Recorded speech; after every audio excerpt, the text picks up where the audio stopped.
வணக்கம். நாம் இன்னைக்கு வீடியோவில் Xylo E8 டீசல் வண்டி தாங்க பார்த்துட்டு இருக்கோம். இதோட மாடல் பார்த்துட்டிங்கன்னா 2010 மாடல், 2 ஓனர் கண்டிஷனில் இருக்குதுங்க. எஃப்சி எடுக்கணுங்க. இன்சூரன்ஸ் 2026 அக்டோபர் வரைக்கும் இருக்குதுங்க. டாப் எண்ட் மாடலுங்க. கிலோமீட்டர் பார்த்துட்டிங்கன்னா 1,05,000 கிலோமீட்டர் ஓடி இருக்குதுங்க. டயர் பார்த்துட்டிங்கன்னா 90% கண்டிஷனில் இருக்குதுங்க. இந்த வண்டிக்கு கஸ்டமர் கேட்குற ப்ரைஸ் பார்த்துட்டிங்கன்னா 3,75,000 கேட்குறாங்க. நேரில் வாங்க, ஒரு சின்ன வித்தியாசத்தில் பண்ணிக்கலாம். இந்த கார் எங்கே அமைஞ்சிருக்குன்னு பார்த்தீங்கன்னா புதிய கார்ஸில் அமைஞ்சிருக்குங்க. புதிய கார்ஸ் லொக்கேஷன் ஈரோடு மாவட்டம் கோபிச்செட்டிப்பாளையம் மொட்டச்சூர் சந்தைக்கடைக்கு பேக் சைடில் அண்ணா நகர் போகிற வழியில் அமைஞ்சிருக்குங்க. மேலும் இந்த காரை பற்றின டீட்டெயில் அப்டேட்ஸ் வேணும்னா வீடியோ கீழே கான்டாக்ட் நம்பர் கொடுக்குறேங்க.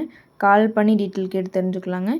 அதே மாதிரி இந்த வீடியோ பிடிச்சிருந்தால் மறக்காமல் லைக் பண்ணுங்கள். எங்கள் சேனலை சப்ஸ்கிரைப் பண்ணிக்கோங்க.